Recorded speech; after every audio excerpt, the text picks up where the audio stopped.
Hi. Hello, everyone. It's Sunday evening. It is almost 7 o'clock Eastern Standard Time. And we're back for a little sacred Sunday. How are you? It is good to be back. I'm going to look on my phone to see if the comments are going to start so that I know that you're here. We're going to give everybody a couple minutes to find us. I missed you guys the last couple days, and I've been trying to spend some time in the thread today. So I can start to see your comments. Yes. Bianca, you're here from Australia. How cool. Does that mean you were not able maybe to attend, but now you can? Heather's here. There's Sonnet. That's just what is. Rebecca's here. Hello. Katie Hendricks. Hi. How are you? Kristen's here. Hi, guys. So, happy Sacred Sunday. I love Sunday evening. I used to take a restorative yoga class in Santa Monica Sunday nights, and there's just an energy to Sunday evening before we begin the week. There's just like a little bit of peace, a little bit of extra peace on a Sunday night. So it's a nice time to gather. So look at you guys just going the distance, certainly making me feel like a someone. You're showing up for a bonus day. That's extremely, extremely generous. You know, your time is the most valuable thing that you have. And so it means so much that you spend it with me. I'm always so honored by that. You know, when people listen to my podcast, even though the podcast is free and all of that, it's still a something that people choose to take their time. I know that there are a lot of other things that you could be doing with your time. So the fact that you're here, I don't take that for granted. So we're going to give everyone just a second to find out that we're live. And today we're going to talk about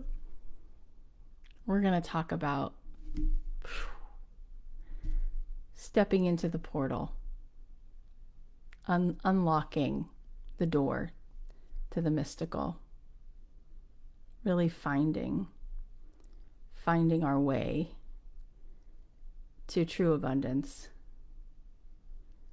to that true state that we can sustain, where we feel and experience abundance, where it's not just a feeling, but it's made manifest in the three-dimensional space. So we're going to talk about that today. And I love this conversation so much. So it's really a pleasure. And I always do this whenever I'm given the mic, whether I'm doing a 5-day challenge or my course, the Made to Do This journey. I always do it in real time. Like I kind of get the hit of what I feel might be helpful for me to share. And so I was looking and feeling and sort of just perceiving that we should have a conversation about abundance and about what it really means to step in to that as a reality. It's really a quantum shift, and it's very real. It's very real. So it's 7:02, so we're just going to dive in. So I have a few things in my notes that I want to cover, but let's just go for it. Let's just see where it takes us.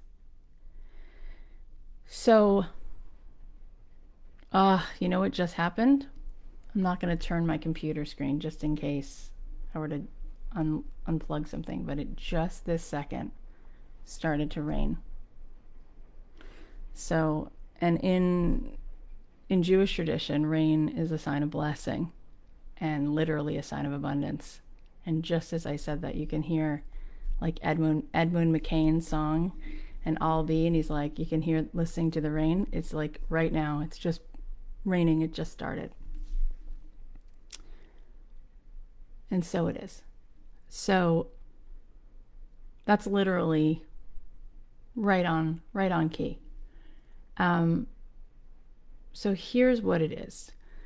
We live in a vibrational universe.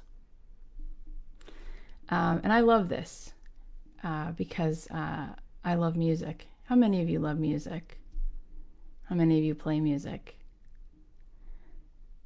So music is amazing. And it's sort of my point of entry. For me, I could go to a concert or a Broadway musical and fully have a religious experience. Music is incredible because they say that there was a time in history where we didn't have the words, we just could sing. And what happens when you sing and people sing with you? You find harmony. It's all vibration. In fact, if you really want people to let go of and put their guard down, sing with them. And the studies about music and how it heals pretty much make everything I'm about to tell you evidence-based, but we actually have so much more science that backs up that we live in a vibrational universe that you wouldn't need to study music. But it's a beautiful way to see what I'm saying. So we live in a vibrational reality, but we forget that. We forget that we know that, but we know that because we are that. We are energy in a physical world that is mostly non-physical. So mostly what's happening all day long is that there's energy bouncing between you and the tree, and you and your neighbor, and you and the people in your home.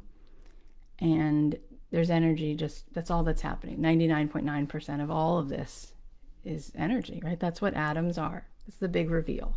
The big reveal is that this world is only 0.1% physicality, but we calibrate to the physical.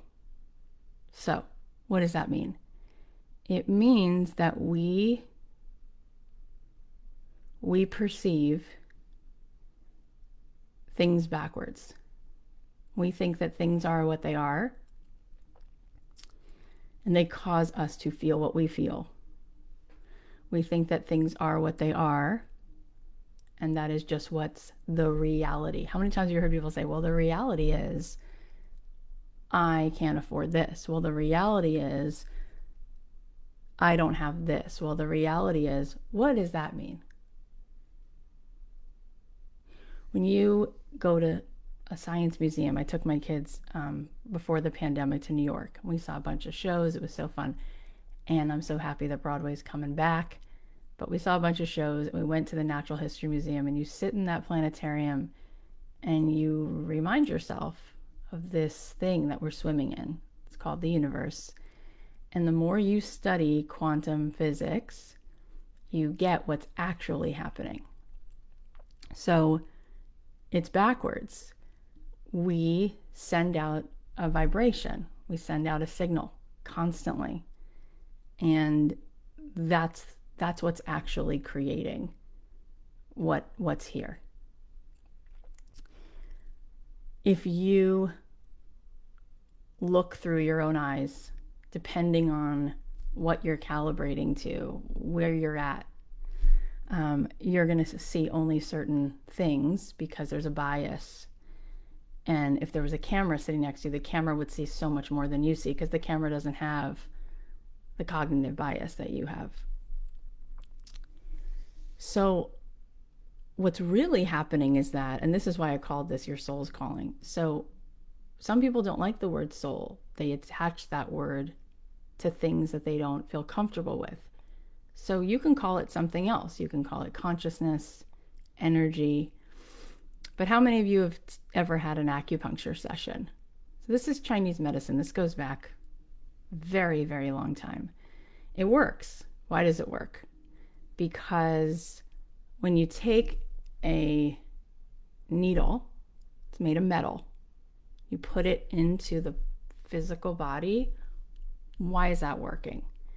Because metal's a conductor of what? Energy. So it's trying to get your energy back in the flow. So what's this all about? There are now devices. I have one. It's called Heart Math, which it's very non-invasive. You just put it on your ear and it's amazing. It can show you if you are in heart coherence, meaning is your heart and your mind, is that energy in a flow state, or is it kind of chaotic and cut off? When we are in a flow state, you can then see both on an fMRI and on an echocardiogram that both the mind and the heart are working together. When that happens, instead of it being chaotic, it actually starts to create patterns. When that happens, the energy actually extends out 7 to 9 feet. So why is all of this so important? Because our most creative tool is our energy. And our energy is connected to this thing called our source. You want to call your consciousness, your soul, your centered place. That part of you is always within reach. What does that mean? So Dan Siegel, one of my teachers at UCLA, he writes all these books on the science of mindfulness and all of that. And he said it's really amazing because the more you meditate with people, after a while, they recognize that there is an observer within that is noticing the spinning thoughts. It's sort of like the mind is a blizzard, but the cool thing about meditation is you can start to at least observe that, and you realize, oh, I'm the thing observing that. I'm not the thought. The thoughts are like clouds passing, and who I am is like that thing, soul, consciousness, observing all that. It's unbelievably amazing. So whatever that is, that's who we really are. Whenever you've had a experience where you feel connected to that part of you that is that soul, that consciousness, if you really breathe into that part of you feels light. It's light. There's no heaviness there. It's connected to the one source of all energy, which is in everything, and it connects everything. So it feels completely abundant because it is. So if you've ever used a tuning fork, you actually can see how energy resonates and finds other energy, and then they come into congruence. When women move in with each other and they become roommates in college, oftentimes their menstrual cycle starts to come together. So energy starts to match. They've done studies with fMRIs where they do brain scans, and they will put people in a room, and what they notice is that the person who has the highest frequency is the person who, the part of the brain that lights up with enthusiasm. If that's happening for somebody, that person's energy is so much stronger than lower energy, fear, shame, doubt, that it will sort of become contagious and everyone will start to feel a resonance. Some of you have been saying there's something about this week where there's like a spark or something starting to shift. That's you bouncing off of me holding this, and then you start to go, oh, whoa, I feel in me where I'm unhinged from the weight of the fear and the shame and the doubt. There's only two things going on. We're either in a state of allowing or a state of resistance. What people don't recognize is that the power of a non-resistant thought, the power of you feeling your desire, it like goes off like a rocket, like an atom bomb.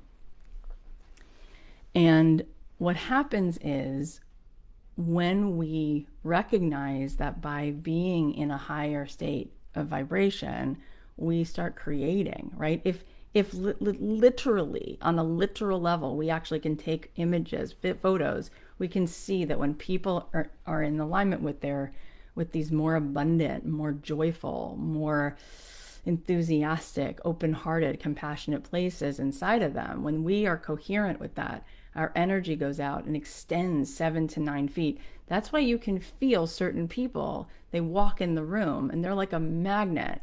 Things are just in flow state. So when people say, the reality is this, the reality is this, I want you to unleash and unlock all of the abundance. The door to that mystical is here. It's right here. You can open that door. So how does that happen? By knowing that that's what's also here. In every moment, every possibility exists here. Whatever frequency we send out, that's our experiment with destiny. If you send out the frequency of abundance, love, joy, compassion, first of all, you're going to feel good, and you're going to start to attract different things. You're going to start to see synchronistically different opportunities popping up, showing up. But what's even more awesome is that you're going to be able to feel right away that feeling. I mean, I do this every day. I meditate in the morning and I find my center. And I let go of being in this three-dimensional reality where everything's about moving things and hustling and pushing, and you just go into this surrendered state. And you can collapse space and time by feeling right now the feeling of abundance. By feeling right now the feeling. What does it feel like? To feel, to connect into, to tune into the frequency of abundance, of an open heart, joy, love, compassion. And then you become an antenna that's kind of, you're sending that out, and that's what's going to come back. I want to give you an example. I want to give you some examples of how this is made into real 3D things. So I told you about Matthew McConaughey, right? I told you that story. But how do things happen? How do certain people open a portal and their path becomes possibility, and other people are locked into, I can't afford this, and there's only scarcity, and It starts with us dropping into these higher, more abundant feeling places, feeling it right now, knowing that that's here, that that's also here, that the way that we open the door to something more abundant is we literally open the door to it here, that it's not something outside of ourselves. So the Matthew example is, this is the same thing that's happened to everybody I know. He's in law school. He's not happy. He's realizing he doesn't want to be a lawyer. So what happens? What happens is he starts to get excited and feel like, what if I could do something else? What if I could be an actor? And he's thinking he's going to move out to LA and go do this thing. And he calls his father and says, I'm going to quit law school. And he's worried about saying this to his father because his father's old school and he doesn't think his father is going to be like pretty supportive. And his dad's response is, then don't half-ass it. And that unlocks for him this limited energy that was so bound up and I have to be this for my father to approve of me. It unlocked it. And he started to feel the excitement already of what it would feel like to be an actor, to get paid to be an actor. And having had crossed that threshold, talking to his dad unlocked for him his own barrier of limiting belief. The next night, he's feeling on top of the world. You know how that feels when you finally say what you need to say, John Mayer. You finally say it. It moves worlds. So he's all in his vibration. That next day, he's calibrated, heart coherence, mind coherence. What happens when that occurs? You start getting ideas. You start getting thoughts. You start getting that crazy idea like Gary Vee to start a YouTube channel. You start getting that crazy idea to do. You want to find and feel and move your future in. You get in that space. You remove the limiting belief, the limiting, the doubt, the shame. You remove it. Now you're unbridled. Now it's coming to you. You don't have to go to it. It's coming to you. Coming to you. So the next day, his friend says, hey, come with me to the top of the Hyatt Hotel. My friend is bartending tonight. Let's go get some drinks. And he goes, let's do that. So he goes and gets drinks with his friend. And sure enough, what's he sending out that night? He's sending out the vibration of, I'm feeling good. Life is good. This is it, man. I'm me now. I already got the abundance because I'm in it. Now it's just a matter of time. I'm all in. I'm all in. He's sitting at the bar. There's a guy at the end of the bar. What happens? That guy likes his energy. He moves toward it. That's what happens with that kind of energy. People move right to you. It's like a magnet. This guy moves over, sits down. He says, I'm in town. Let's do some shots. He goes, let's do it, man. Let's do it. And his energy is just fire that night. Fire.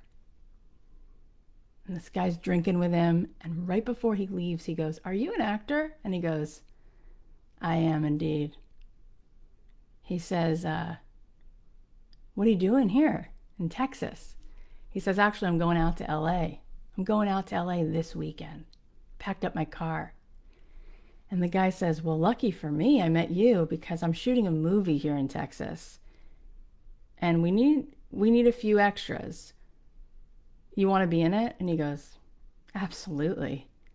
He goes, great. Meet me tomorrow at this address. Goes down. The guy says, oh, you got here a little early. He says, well, I've never seen a movie set. I just thought I'd walk around. And he's walking around and he meets the director. And the director says, who are you? He goes, I'm here because he brought me here. And he says, wait a minute. You're a good looking guy. I like your energy too. He goes, thanks, man. And he's like full of enthusiasm, right? His energy is just supercharged at that point. No limiting beliefs, no doubt, no fear, no shame, no guilt. He's just in alignment. And he says, you see that girl? He goes, yep. He goes, you think you'd ask her out? You think you'd pick her up? He goes, sure. He goes, well, I'm going to throw you into the scene. Can you go get mic'd up? And he thought he was going to be an extra. He goes, yeah, let's do it. Again, yes. Yes, no fear, no limiting. Oh, I can't. Let's go. He goes, we're going to put you in this car. We're going to mic you up. He goes, all right. Sits in the car. Never been on a movie set. Sitting there. And he goes, God, this feels good. I'm just going to let it feel good, man. It's feeling real good. He goes, I'm going to call action. And then I just want you to drive up to this girl. I want you to ask her out. He didn't tell him anything else. He's like, let's go. Let's just be in the flow state. Let's just freaking do it. Gets behind the wheel. Let's go. So he looks around and he thinks to himself, who is my character? Well, I think my character is about three things. Hot girls, hot cars, and smoking weed.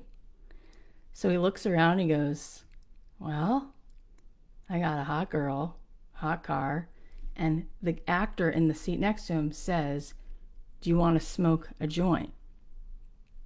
At that moment, they go, action. Matthew pulls the car up, rolls down the window, and he goes, all right, all right, all right. Those were like the three things that he had. And the director says, can you come back tomorrow? He goes, yep. He goes, okay. And they wrote him in to Dazed and Confused. And the second night on the set, his mother calls and says, your father just dropped dead of a heart attack tonight. And he goes, I'm coming home. And she said, no, you're not. What would he want you to do? So he stayed, shot that movie, then moved out to LA.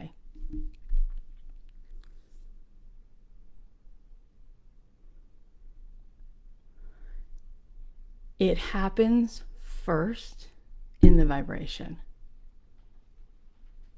When you are all in and you let go of this calibrating to this small 3D reality, which doesn't feel good at all, you surrender that for, you open the door to this mystical, which is right here. You will be led to experiences and opportunities, because that's just how it is. That's just how it is.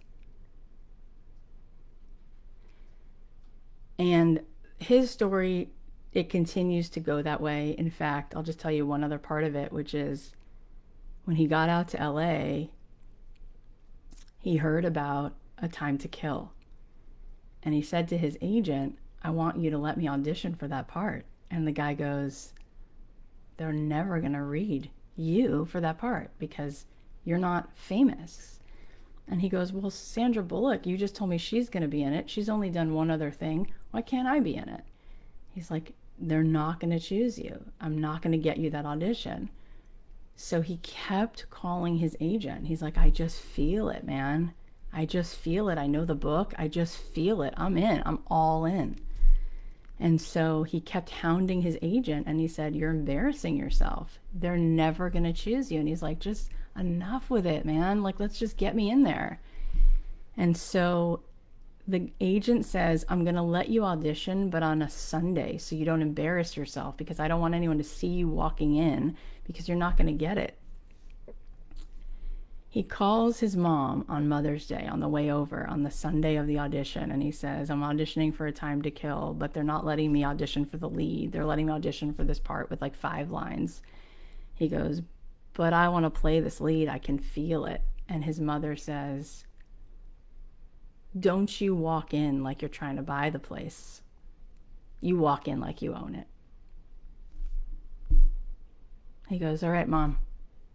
So he goes in and he reads this crappy part and he says to the director, I'm actually here to read for the lead. And he goes, well, that's actually not what my notes say. He goes, but that's why I'm here. He goes, really? Okay, go. So he reads the script and it's pretty good. And he says to the director, can I throw this script away and just do this part for you? He goes, okay. And he just is all in. And he like throws this chair over and he delivers this like passionate monologue.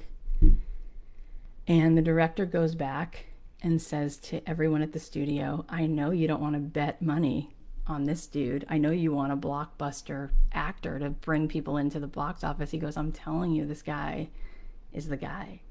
And Matthew said he walked down to 3rd Street Promenade the night before the movie came out, got a bagel, went home. The next day went to the same deli on 3rd Street Promenade the day after the movie came out, and he was stopped and stopped and stopped, and he went, oh, I'm a celebrity. Like overnight, he was famous because the movie had come out the night before. But literally, it's just amazing. It's the difference between successful people and people who aren't successful is not that they lack this resource or this talent. It's seeing opportunity everywhere and feeling so good because you see it already. And then you feel so good. How many times have you wanted to set up a friend? You have this friend and you want to set her up with guys, but she carries like this heavy, bitter energy. And it's a force field. And then you know these other girls, maybe you have this other friend who's kind of just like puts her hair up and like a messy whatever. It just like the energy is, she's just so good. And so all these guys are just so attracted because there's just this good feeling vibration. So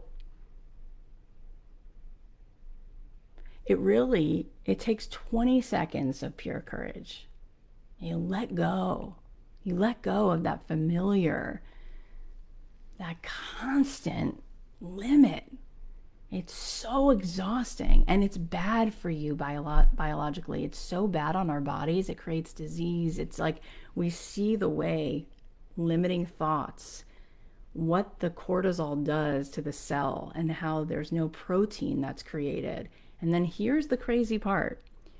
When we think, oh, I just need to think positively, you're literally like trying to like move a mountain, because here's why.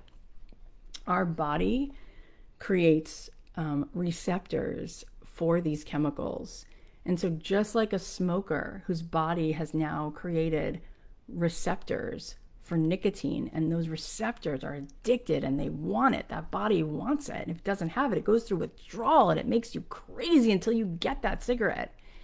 Your body has built receptors for cortisol. Cortisol is a drug. And when you fully drop into that shame feeling, your body's like, yes, it's so addicted to it. And of course it feels like garbage and hurts, and your mind going crazy, and your body is like addicted to that cortisol. When you are like trying to have some new experience, and you're letting go, and you're vulnerable, and you're dreaming of something, or you're letting a person love you a little bit, and you go a couple days and something starts to feel expansive, your body goes, no, come back. And your body starts to try to get that emotional hit. It wants that addicted like chemical release. It's no joke. This is what's happening on a very real science-based level. Like, go research it. It's amazing. And so it will do anything to unseat you from starting to let go of it. But the more you feel that surrender, that abundance, you can feel it every morning. And so that's why I say it's backwards, because people go through their life and they're like, this woman in traffic bothered me. My husband's the reason. My bank account's the reason. And all these things are the reason I feel how I feel. And that's what makes my life the way it is. No, we are so much more powerful than that. Our environment should not dictate how we feel.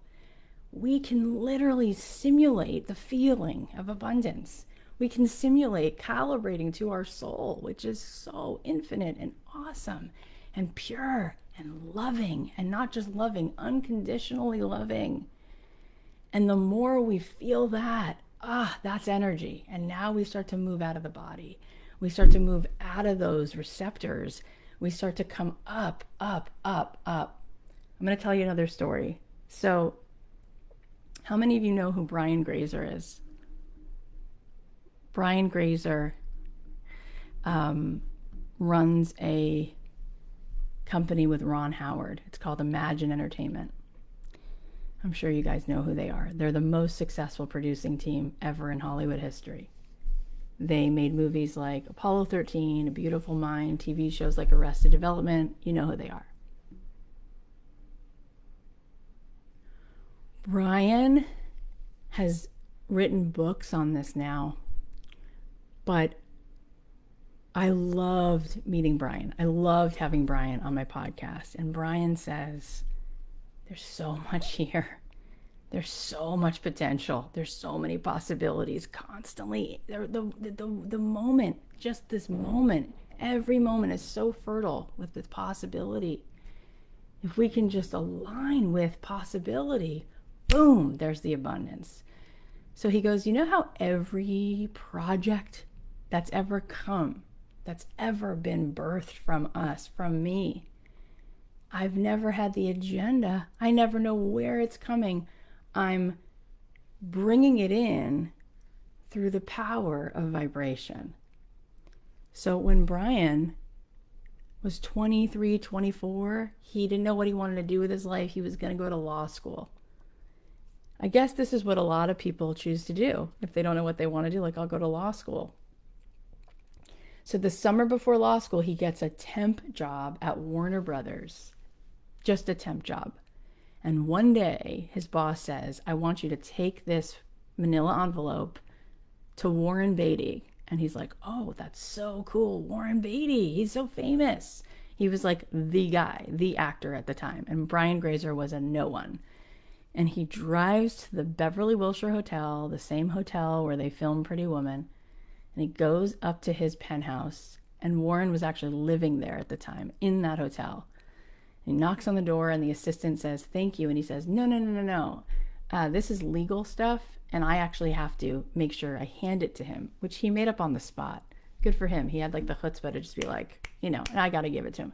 So he goes in and Warren says, thank you so much. And right before he walks out, he says, Mr. Beatty, you're the most successful actor there is in this moment. I'm so mesmerized by you. Can you tell me what's one reason you think you've had the success you've had? He said, Cathy, Warren sat down and proceeded to talk to me for over an hour. He said, I loved it. I was drinking it in. He goes, I had no agenda. I didn't need a job from him. I didn't have anything to ask him for. I legitimately wanted to bask in this guy's energy. And I had the courage to ask him a question, and he felt seen. And he loved getting to talk about himself with somebody who was genuinely interested.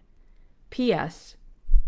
This is a tangent, but in 1998, I was flying standby from New York back home to college. I went to Florida State, and I had to get to Atlanta, and I couldn't get out of New York because there was a snowstorm. This is a true story. 1998, couldn't get out of New York. I was there for my grandmother's 80th birthday, snowstorm, February, missed the flight, missed the next flight, finally get on the standby flight, and the woman says, there's 6 people ahead of you,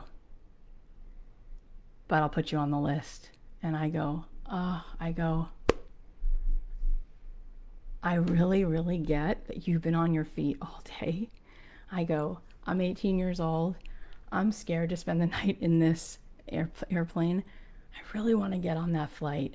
I really want to get out of this airport. I go, I so appreciate you though, because I can imagine that you're more exhausted than everyone else because you're dealing with all these people's negative energy.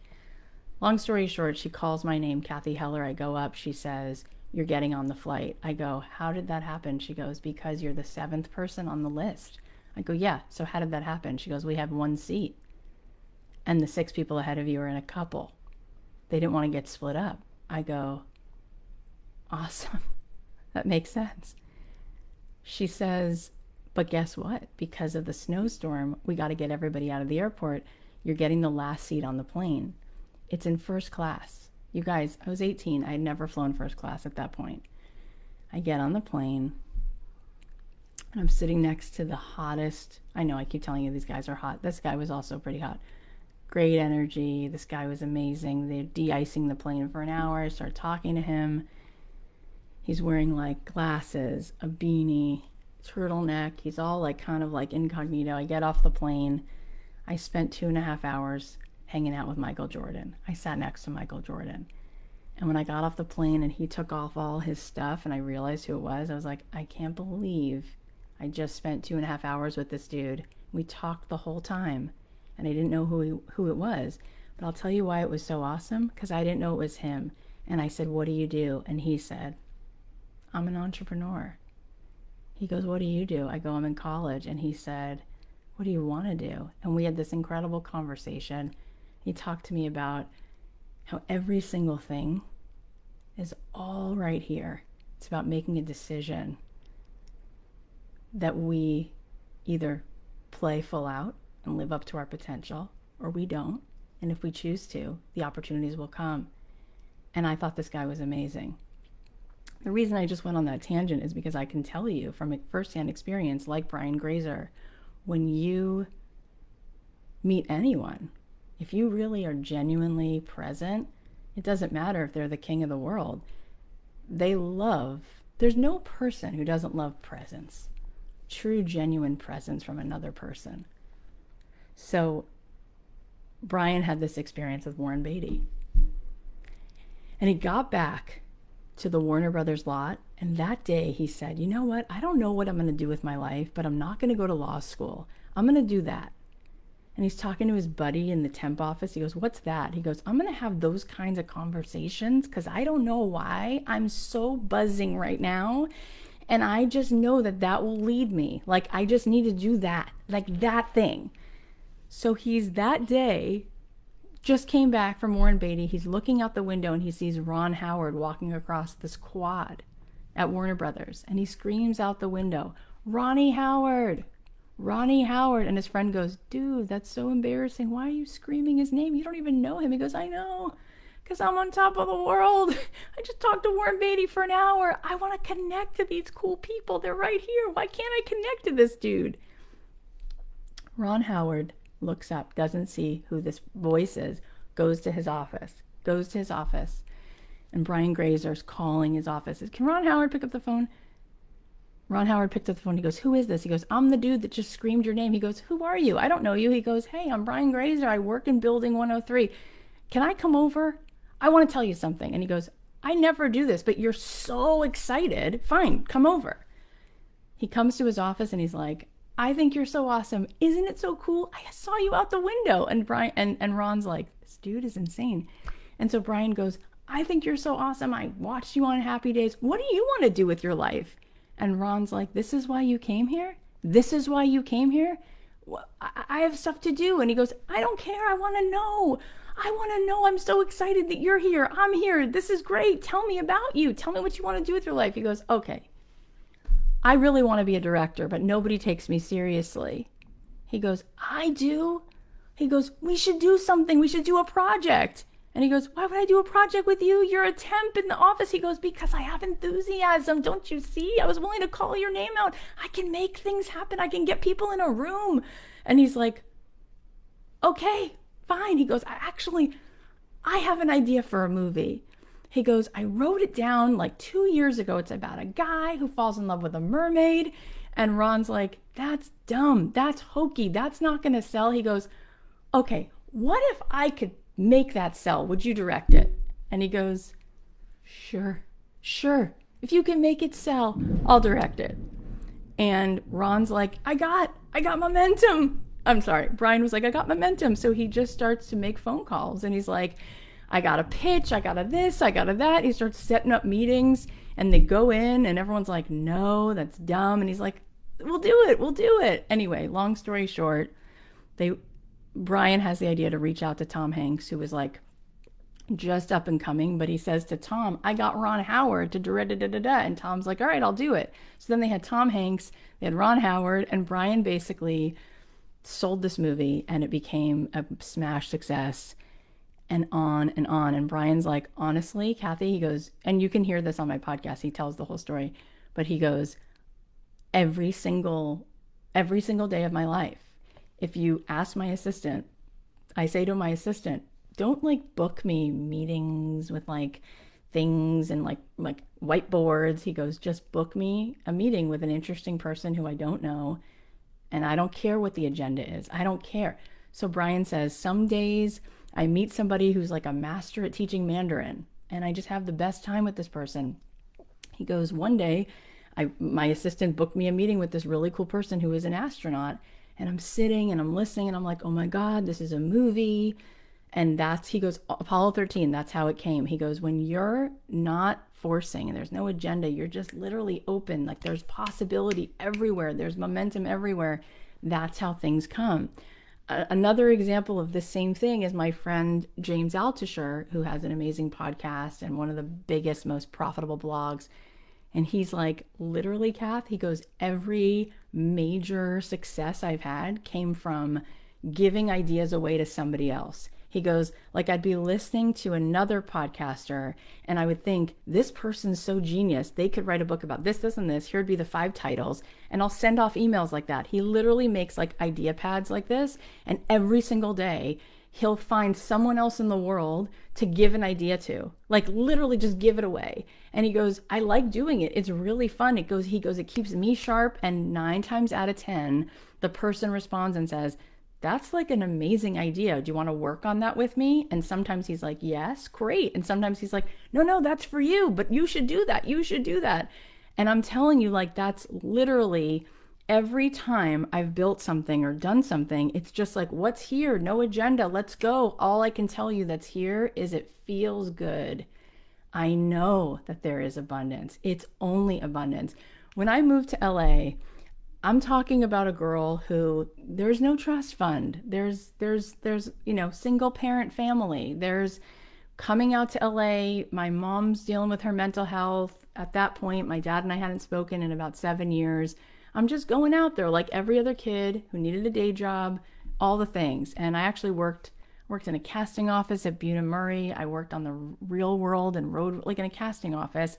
I worked in an oncology office at UCLA. I taught Sunday school. I worked in a floral shop. I mean, I just had day jobs. But whenever I would get enough of a little money together, even though I didn't have, like the reality was I couldn't afford it, I would go to the Peninsula Hotel in Beverly Hills because I found out that there was a spa there. And if you got a massage, which was like $220, that for me was so much money then. I found out if you got a massage, you could spend the whole day at the spa. And so I would go and I would walk into this alternate reality where the blanket felt so good. They would give you this blanket in the quiet room, and there would be this tea with this little cookie on the plate. And I would go into the steam room, and it smelled like eucalyptus, and they had these rolled towels in ice that were seeped in lavender.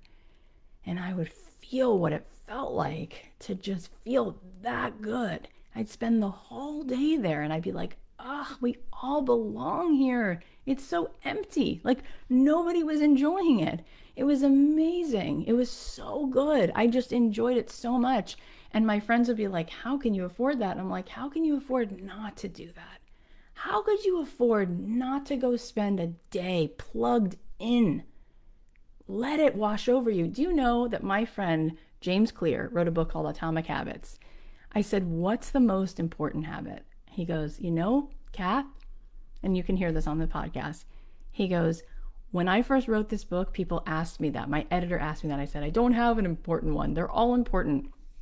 He said, but now that the book has been out for 6 months, I have an answer to that question.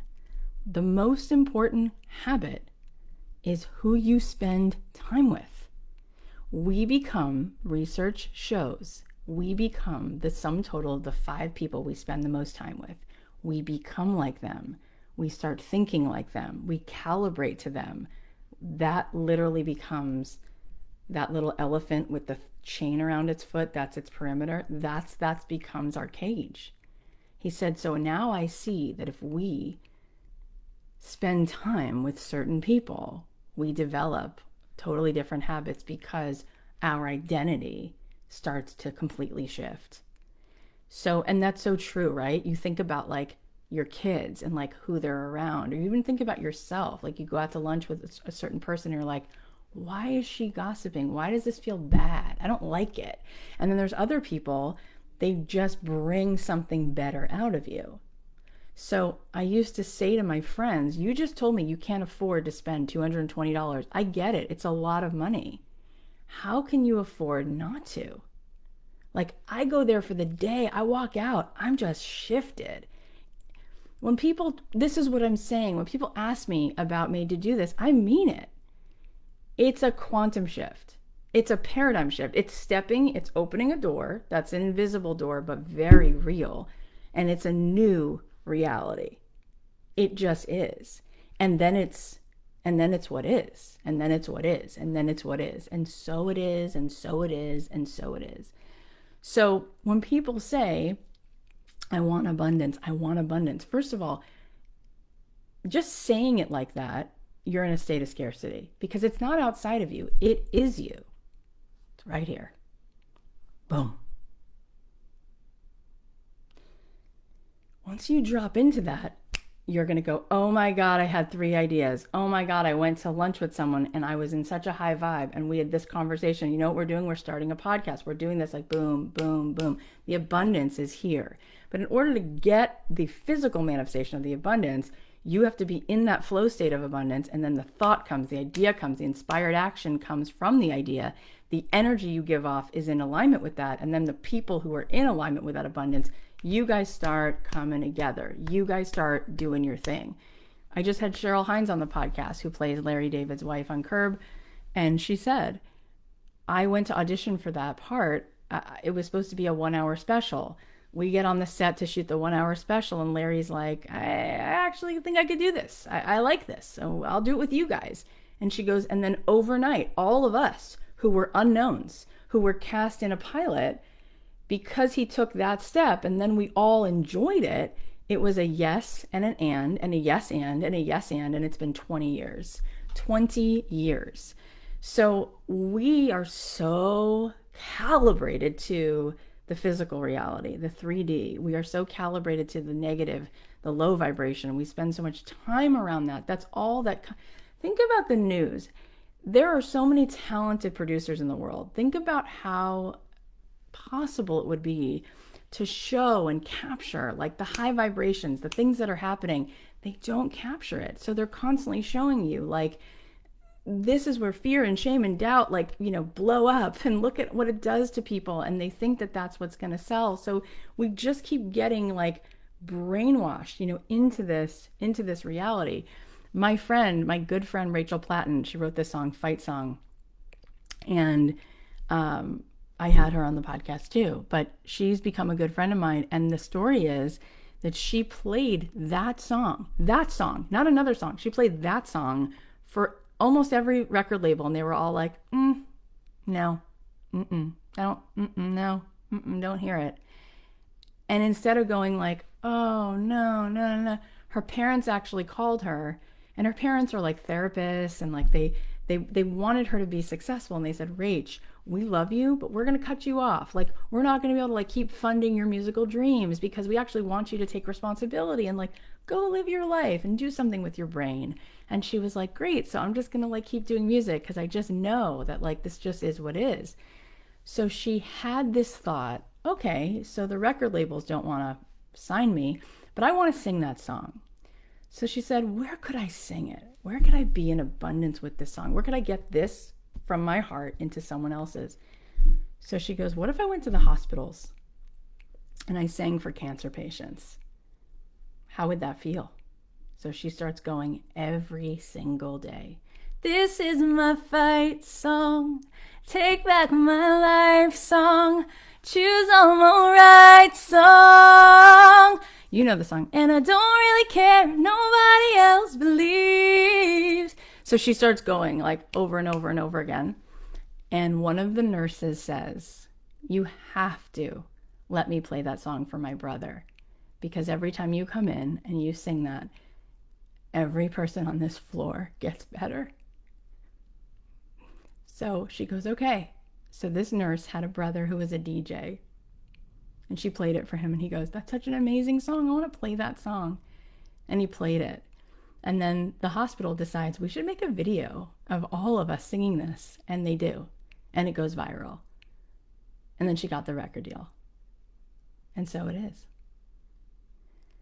So what I'm trying to get across, and this is not just about whether you think that the reality is that you don't have the money for my program.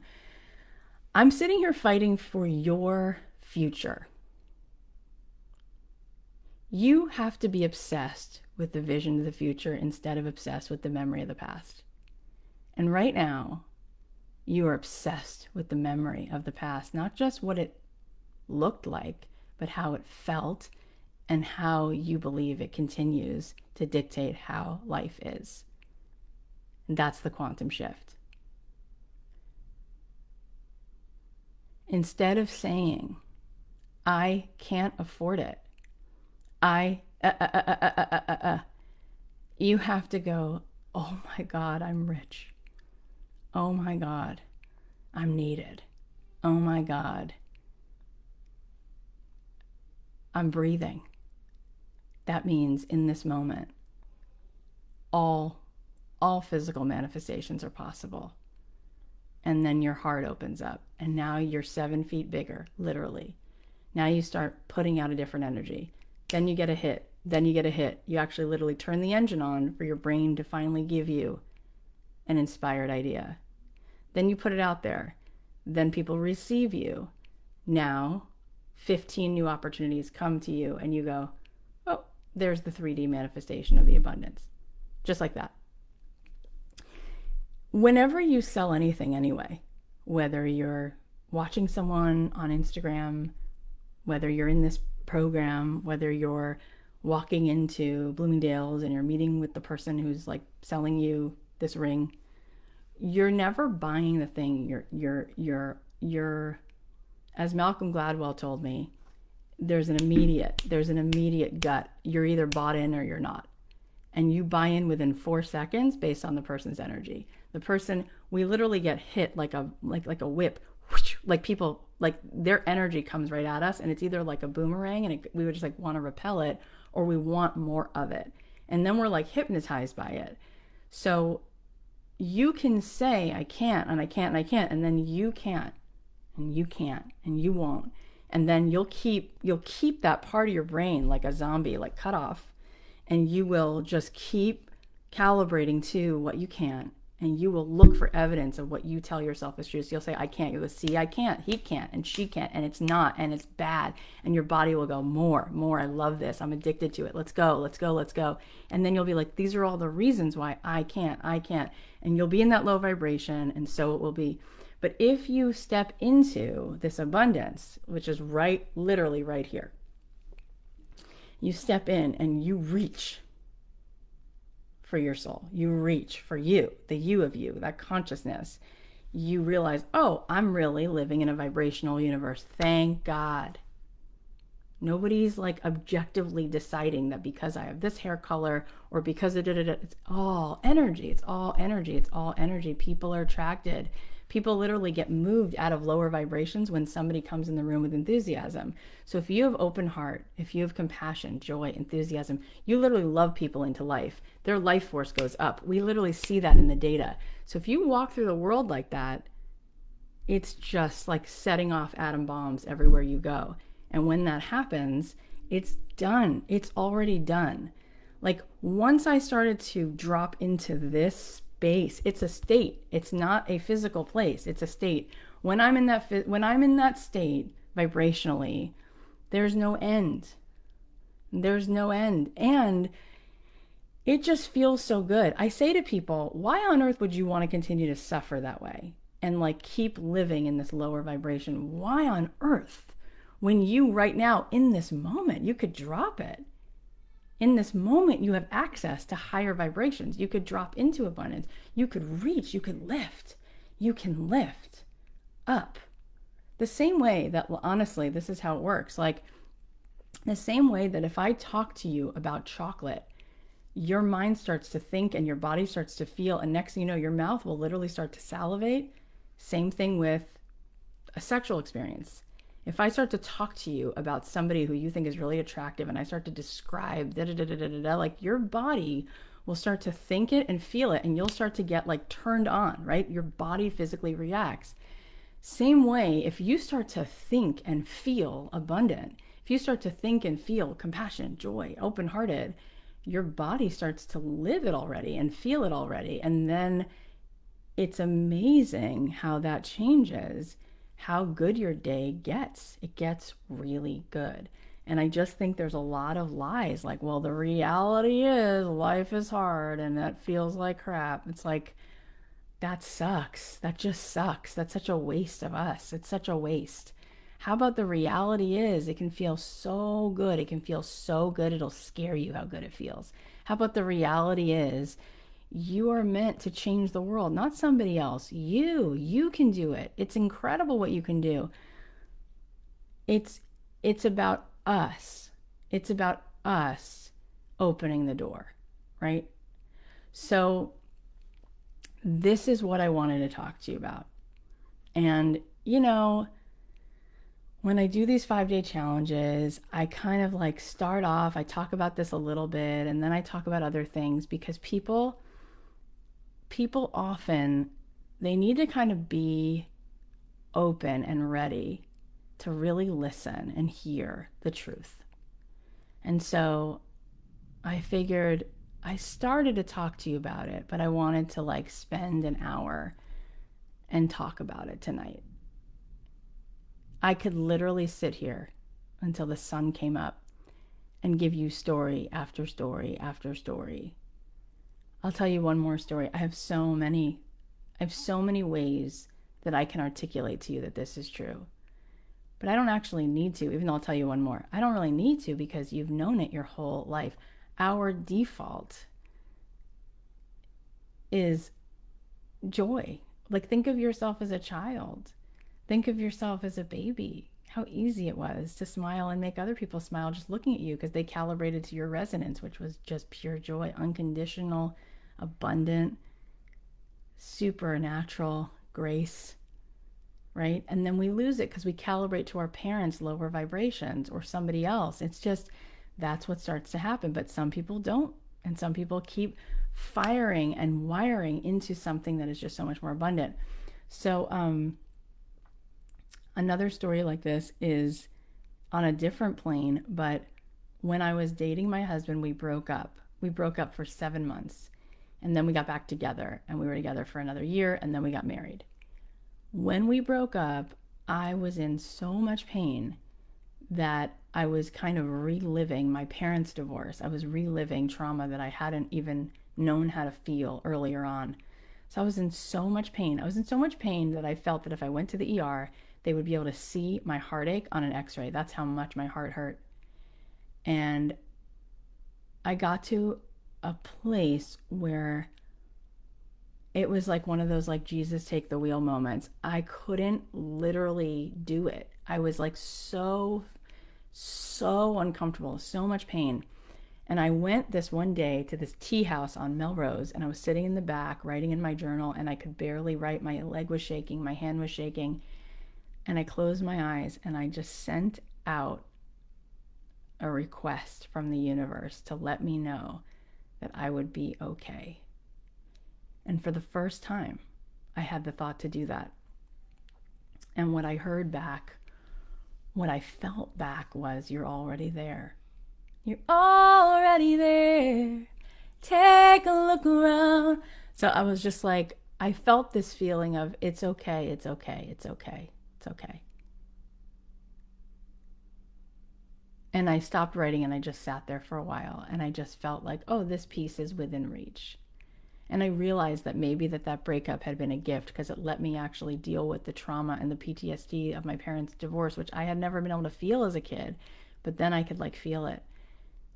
Anyway, I walk out of this tea room and I'm the most open I had been in months. Like my energy broke. It just shifted. And I'm walking down Melrose, true story, and this woman sees me and she goes, "Miss," and I'm like, okay, she's weird. And I keep walking and she crosses the street and she's like wearing khakis and a t-shirt, was wearing a purse. Like she didn't look like a weirdo, but I'm like, she's not talking to me. I don't know her. She had her hair in a ponytail and she goes, "Excuse me." I go, "Are you talking to me?" She goes, "I just crossed the street to talk to you." I go, "Oh, hello, hi." She said, "I never do this, and I know this is going to sound weird, but I had to do it."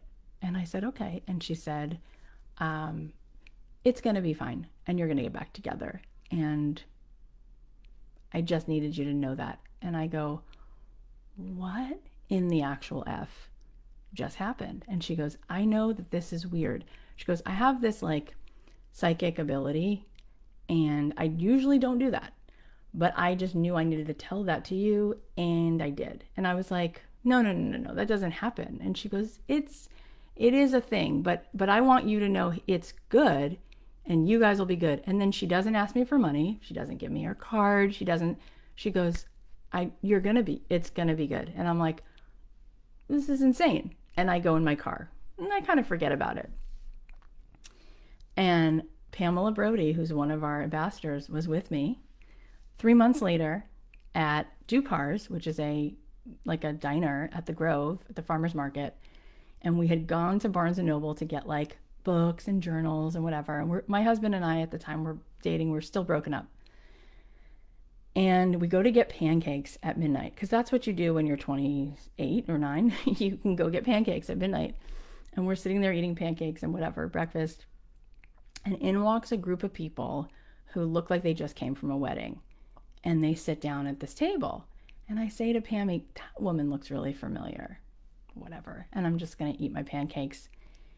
And sure enough, she gets up and she comes to the table and she says, how do I know you? And I said, I'm trying to figure out how I know you. And we're both staring at each other. And Pammy was there as a witness. And she says, oh, so what happened? Did you get back together? And it was the woman from Melrose, except she was in like a wedding type attire with her friends from this wedding that they had just gone to. And I said, no, we didn't get back together. And she goes, you will. And she goes, it was good to see you. And I say to Pammy, what are the odds in a city of 11 million people I run into this woman twice? It's like really weird. And she goes, it's very weird. So Pammy says, can I ask a question? When you say they'll get back together, is this the person or like a person? And she says, no, he's the guy. She goes, I hope you guys have a good night. And she goes and sits with her friends and like they're like whatever. And I go, that is just so weird. It's so weird. You know what happened the next day? The next day, Pammy flies from LA to Arizona. She gets on the plane. She's talking to this cute guy and she's following this cute guy to her seat. The cute guy who she was talking to, who she met online on Southwest, they decided they were going to sit near each other. When she gets to the seat, he's my husband's friend, because my husband's on the plane and Pammy's now sitting next to my husband on a flight to Arizona. And she goes, oh my God, this is insane. Because my husband hates flying, so he never goes anywhere, but he went to go see the Dodgers play. It's insane. And she goes, last night, I was with Cathy and he started to cry. And she gets off the plane and she texts me, you won't believe who I just sat next to on the way to Arizona. And I said, who? And she said, LR. This is his initials. And I was like, who's she talking about? Lionel Richie? Who is it? She's like, him. I'm like, what? He doesn't do. She goes, it's done. It's done. It's done. It's all done. And I go, no. And the next week, I have a meeting with a guy from EMI Records, EMI Capital. And he says, you know what? I think we're going to do this deal with you. I want you to meet my wife. Come to my house. I live on Cannon Drive in Beverly Hills. And I go, okay. And I go to this guy's house at like 5:45 at night, and I drive up and I park my car. And right in front of the house is my husband getting something out of the trunk of his car, because his friend lives on Cannon across the street from this house. And he goes, Kath. And I go, oh my God. And I don't speak to him. And I go knock on the door and I go in for the meeting. And he texts me the next day, this is just too weird. This happened. Let's just get together and like clear the air. And we got together. We got back together. But what I'm trying to tell you is I could literally sit here until the sun came up and explain to you that the world is not physical. And that when Matthew McConaughey decided to like drop all the way in, of course that opportunity was going to come. And if it wasn't that guy at the bar, it would have been a different guy. And Brian Grazer, when he dropped in, if it wasn't Ron Howard who took a chance on him, it would have been someone else. And on and on. And everything literally in my life. That's why when people are like, I don't have the money. I'm like, you want to start a podcast tomorrow and see what happens? Because it turned into a 8-figure business for me. And out of my closet. Like literally out of a closet. What's that about? You don't have it? It's right here. It's right here. It's so much bigger than right here. That's why when people say like, it's so hard, I'm like, no, it's the inverse. It's so much harder to just scrape by than it is to open up to abundance. Because when you really, but here's the kicker, here's the trick. You have to surrender your resistance. That's it. You have to surrender your resistance so you can actually play in the quantum where space and time is not as important as vibration. When you surrender that, it's done. Now you're in, and so it is. And now you're able to use all your vibrational ability rather than your physical ability, which is such a, there's no contest. There's no contest. It's the reason why people's like, love always wins. It's true. Because when they measure heart coherence and you look at the vibration that it gets emitted, we can actually measure the vibration of hate. And it doesn't extend 7 to 9 feet. It actually makes us smaller and tighter. It's like cold water and hot water. One expands, one contracts. That's why hate is like, it's just a distractor. It's like smoke and mirrors. When love comes into the picture, it's like, boom, it sets off this rocket. It's a rocket. So I want you to work on calibrating to pure rockets of desire. But you can't say, Kath, I really want abundance, but that's not flow state. That's resistance. So if you say, I really want to be able to live into my potential, I really want to make abundance, I really want to see myself like in that meditation we did the other day where I'm doing something I love and my relationships are like really firing on like better, like peaceful, like magical cylinders. It's like, great. So let go of the resistance. That resistance, it's like, it's not, how many times if you wanted to give someone something, whether it's a compliment or a gift, no, it's okay. No. How good does that feel? It doesn't feel good. It doesn't feel good. You have to do this. You have to palms up, open up, right? So I look at it like the creator of this universe is trying so hard to give us, but on a level that's so far beyond what your brain's going to be able to come up with. But we just are like, no. I went rock climbing the other day. We went on this family vacation and we're like, rappelling down this wall. And the guy's like, I'm not going to belay you. You're going to do it yourself and let go. And I'm like, no. And like, he goes, the rope has you. And I'm like, oh my God, my body will not let me do this. And then I let go. And it's the best feeling. You're just like, yes. And when people say, it's not realistic, it's not practical, here's the deal. If you want to be in control, you don't want the universe's help, you don't want God's help, you don't want some vibrational help, you want to do it, you're not going to figure out the how. The analytical mind's not going to get you there because the analytical mind is a record of the past. So you're only going to be able to come up with as much as you've already experienced in the past. So there's a limit on how much you can actually think your way to. You can't. You have to let go of that and go, I can't figure out the how, but I can feel my way into something more expansive. And once I'm up and out of this limiting place, it'll find me. Yes. That's, I think, one of the reasons why Made to Do This is successful for everyone who does it. Because we put everyone in this vortex. I hold that resonance. My team holds that resonance so with such certainty. And then everyone in it does it. So then what happens is everyone collaborates with each other. These two start a podcast. These two are each other's first customers. This one gives this one a testimonial and then tells it to her friends. And so there's enough good energy that it's like everyone kind of collaborates and holds each other's hand as we let go. It's scary to let go of the resistance. The resistance to letting our desires fully just like come and overwhelm us because they're so unbelievable. The resistance is just protection. Growing up, there were things that happened and you legitimately had your heart broken. That's a fact. That's already happened, right? So what we do is we think, I gotta be in control. Well, we're not so great at that, right? So it's much better if we like stop trying to control it and we kind of let go and let the universe do its thing because it just wants to flow through us, right? You just need to be like a lightning rod that's like taking in the most amount of energy, most love, most compassion, most abundance, and just put it out in the world.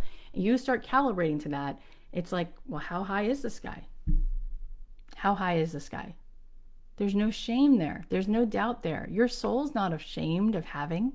Your soul's not ashamed of loving other people. Your soul's not ashamed of having a resource like money or oxygen. Your soul's not ashamed of any of it. It just wants to give it right back away. It's the only thing that actually feels good. It's anything you have, you want to share it with someone, right? I got a coffee. I went to Haagen-Dazs today and had the most epic thing. I had espresso with coffee chip ice cream, almond milk. Don't you love that? I was like, well, I want to save the calories. So I got the almond milk, but it actually tasted good. And she mixes it up, and my daughter's ordering hers, which was like Oreo. I taste it. I go, you have to taste it. Because the only thing better than having this shake was sharing it with her.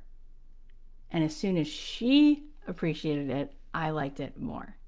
As soon as we have something, we naturally want to share it and give it away. So the more love we have, you see that in movies, people fall in love, then they're skipping down the street, hugging everybody. But that's the way it goes. It's like the bouncing ball. It just keeps bouncing. So I posted earlier, how many of you want to do this program and what are the reasons? And so many people's reasons. You don't know about me. I can't afford it. I'm like, I know that story. I know the story. I know what it looks like. And I know what the 3D manifestation of it looks like. I get it. I lived in a single parent family where we sometimes didn't have electricity, and I worked 2 jobs, and it was what it was until I started to be able to bring in, just like command it, just like bring in abundance. Like, and now I know how to do it. You feel into this expansive place, and then you take that inspired action, and then it just is. So in this program, people are like, but I want personal transformation. I don't know if I need to start a business. It's both, right? True spiritual enlightenment is the balance between the physical and the spiritual, right? Heaven and earth. So I'm saying do both. I'm saying you got to do both. I think that the best personal development work is starting this business because it'll give you something concrete in which to move through your resistance. And I think the greatest fulfillment for any human person is contribution. And so it allows you to take your gifts and give them away. And by the end of the second week, we're going to be like, let's go. What's your offer? Let's go. And then we will work with you on, let's expand that. And so we'll kind of, I've reverse engineered, like, what is it that I do? And I'm like, do this, do this, do this, do this. And it just is. It just is. So, like, feel it, feel the shift, and then think to yourself, okay, so if I spend my time with X group of people and I become the sum total of the people I spend, so where's that going to let me off at? And I just think that we come to a place where we are so obsessed with the breakthrough that we just cannot continue to buy into what feels bad anymore. That the vision of the future becomes so much more captivating than the thick resistance of what's trying to convince us that life is just what it is. You just break at some point. You just do. And people say, like, well, why, if Cathy's swimming in abundance and it's clear that she is, I can see that. I can look around, I kind of got that. Why does she need to charge me? Well, if I don't charge you, you're not going to have a breakthrough. And it's in the science. Because we have to have sunk costs or there's no impetus. A human being doesn't change unless they have to. So we've looked at this and it's not done. My friends don't do that. My friends don't spend hours of their week live. I love it. But I know that the market value for this is probably closer to $20,000. But that feels like, I know I can get you that breakthrough if I just get you a little bit uncomfortable. But you got to be uncomfortable. Because if you're in your comfort zone, like, oh, I'll miss it. Whatever. I'm not going to show up for it. And whatever. It was $95. It was hard. I thought $95, but whatever. I don't really have to show up. When you pay to go on a trip, you're not going to go, I don't want to go on the trip. You're going to go. When you pay for something, we've done an experiment. We did live before COVID, we were shooting the podcast live at a theater in LA, and we were like, free tickets.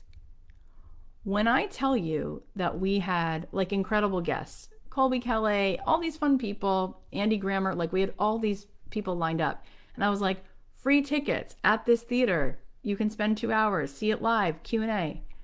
We booked the theater. We put out the thing, all these people, RSVP, free tickets. I'll be there, like 140 people. We had 100 seats. One person showed up for the event. One person. Next time we did it, we changed it. It was $25. Every person showed up. It's psychological. I paid $25. I'm going to go. If it's free, well, probably a lot of people are going, and I actually have a deadline, and that's like one person showed up. It was so amazing. It was amazing. If you want to move, you have to also let go of the resistance. It's the chicken before the egg, right? If Matthew McConaughey would have said, I'm willing to believe that I can do this, show me the guy, show me the director first. You see people who are like, I'm willing to believe that love is real, but show me the person first. Not going to happen. You got to go first, right? Isn't that what every movie is about? Isn't that where in Charlie, Willy Wonka and the Chocolate Factory, and he gives back the everlasting gobstopper, and he's like, that's it. You get the whole thing. You get it all. You get it all. We have to be willing to do something, take some action that is beyond what feels comfortable, but it's a way for us to tell our body and to go into something that's like, I'm really out. And it's amazing. Money is value. It's energy. We exchange value for value. So we are only energy. We are life force, right? So we can exchange that constantly. There's opportunities to exchange that constantly. We have to get that. We have to get that. So I am just looking here at my notes. The last thing, I'm looking through this. We talked about a lot of this. The most valuable thing that creates abundance is truly an open heart. When people show up, they're like, this is me. I am brave, I am bruised, I am who I'm meant to be. When people show up, look out, 'cause here I come. It's amazing, right? It's like, this is me. It's like open heart, being present, loving people. That's kind of this whole story, right? It's just people want to feel good. There's so much momentum that's created. I sit here and I think to myself, gosh, if I wanted abundance, I would be reaching out, sending ideas, giving ideas away to any influencer I love. And I'd say, God, you'd be so great with this person, or you should write a book about this, or I loved your website and I just added this whole thing, you should use it. Gary Vaynerchuk, his video guy, D-Rock, you know how he became like head of media at VaynerMedia? He reached out to him and he was like, I want to follow you around with a camera. And he was like, he's like, let me do it for a day. It just stuck. It's like, there's so many opportunities when we just accept that and see that there is literally, we're swimming in opportunity. It's like, I was telling my family this yesterday, and I think I might have told you guys, but this guy, Tim Grover, I had him on the podcast, and he trained Michael Jordan for 15 years, and then he trained Kobe, and then Dwayne Wade. He reached out. He sent 14 letters to the players of the Bulls, and he thought, I'm going to send a letter to every player except for Jordan, and he's going to work with this one guy, and this guy's holding the letter in the locker room, and Michael Jordan goes, what are you doing? Who's this letter? What's this about? And he goes, I'm excited. I'm going to work with this kid. He's going to train me.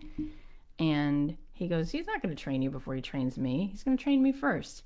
So Tim gets a call from the Bulls, and they're like, you need to show up at this time at this address. And he's like, he's not sure which player he's going to train. And he opens the door. It's Michael Jordan. And Jordan's like, all right, let's do this. So they start training, and 3 years go by, and Michael looks at this guy, Tim, and he goes, has anyone paid you? Like, I haven't paid you.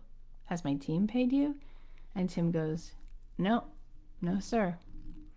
And he says, that's ridiculous. You've been with me every day in the gym for 3 years? He goes, yeah, I just trusted it. Meanwhile, he's like working a day job on the side. So he goes, how much do you want? And he says, you decide. You decide what value I brought to your game. And Michael writes him a check, puts it in an envelope, hands it to Tim. Tim said he never opened the envelope. I might have told you this. He just gave it to his parents. And he said it must have been significant because his parents like bought a house and a car and everything else. From that point on, he paid him, and he paid him really, really well. And then he went on to work with him for 15 years, and the rest is history. But there are opportunities everywhere. We can do so much. And you'll just be amazed at the opportunities, the synchronicities, the way ideas come to you.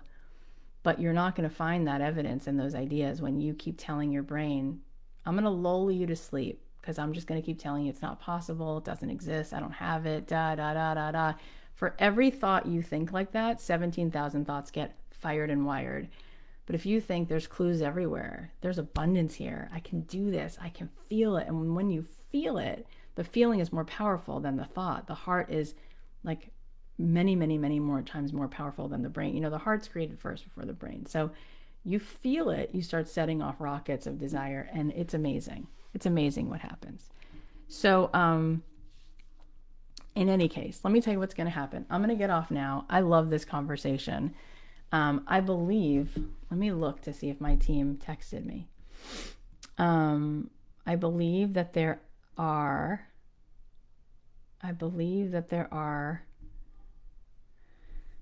bonuses that expire tonight. And you guys are probably like, oh yeah, here they are. So Shalene Johnson, she's awesome. She's going to come in and teach a like marketing Instagram workshop.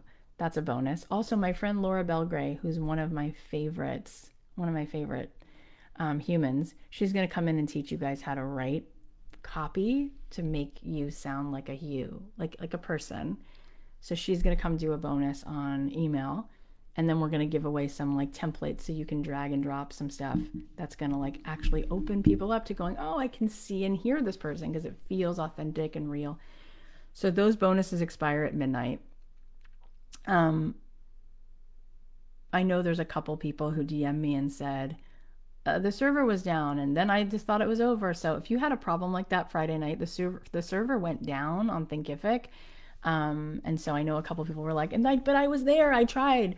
And so if that had happened to you and you're like, I wanted to get that podcasting bonus, we can just use the honor system. You can like write in, we can try to honor that because I feel really bad. We had no control over it, obviously. Let me tell you some more fun goodies. So I'm going to come back tomorrow with Melissa, my awesome partner in crime. And we're going to do a little taste for you, just a little taste of one of the aspects of the program, which is a little bit of an implementation session. So tomorrow we'll come back at noon. She and I will go over sort of like what we do in an implementation call, where we'll give you time to process your homework and all of that stuff. And I believe that we're going to offer you 2 ways to get into that. I think we're going to do it on Zoom, but we're going to stream it in here. So you can either be on Zoom with us or you can watch from Facebook. So you can either show up here or get on the Zoom. But the Zoom is nice because you'll feel what the program feels like. It's intimate. I can see you. I can say, hi, Stephanie, what's up? I can like unmute people. It's really, really intimate and awesome. So we'll do that tomorrow. And then Tuesday, Angela and I are going to come back and do something with you guys at noon. And then Wednesday night, there's going to be an opportunity for those of you who like the evening time better. We're going to do a little gathering in the evening. And then Thursday will sort of be like my sort of goodbye. And then we will close this group on Friday. And so if you haven't caught up on the replays, you have until Tuesday night to watch all of that. You can watch it in the group. You can watch it at cathyheller.com/replay. If you guys have questions, our mentor team is so amazing. Today, I can't believe I'm going to do this. Today, Trisha Huffman, who's one of our mentors, sent me this message from Jason Mraz, who's her really close friend.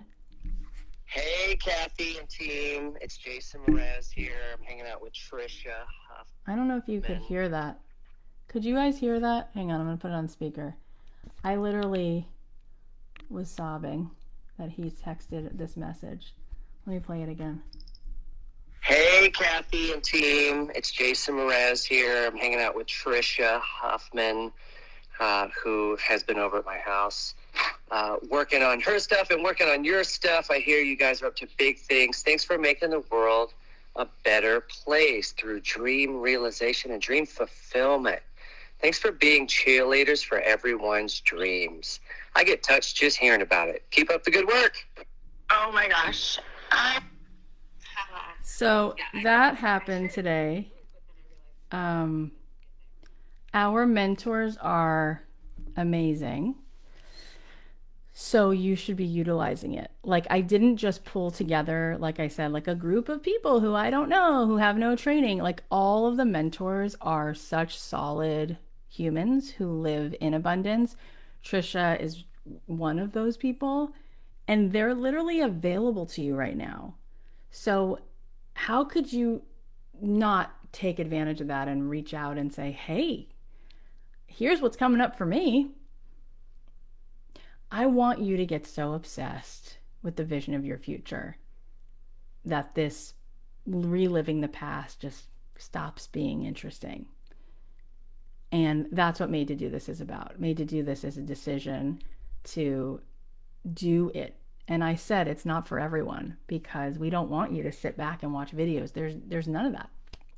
It's live, and it's every week. You'll be with me at noon on Mondays. And some people are like, but I can't, I work.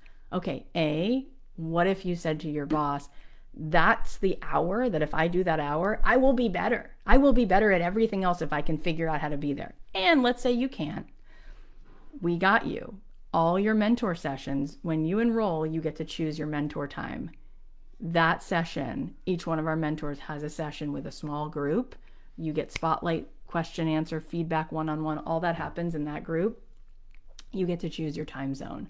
There's one for everybody. So there's really no good excuse. Plus, I do about 10 expert calls where I'm with Shalene Johnson or Laura Belgray, and it's good, and it's training, and it's all the feels. So I'm basically there not once a week, but many weeks I'm there twice a week, and those calls will be at different times so that people can be there. This is a program about doing it, actually doing it. And then 12 weeks from now you go, I can't believe I thought I could afford to not do that, because I just want to live in the quantum. I want to be in the shift. I want to play full out. I want to experience things that are miraculous, things that feel amazing, and I want abundance. So I'm going to reach for it. And that's it. That's what it's about. And we can't take everyone. And we do that on purpose too. People are like, well, why don't you take everyone? That's not the name of the game. That's just not.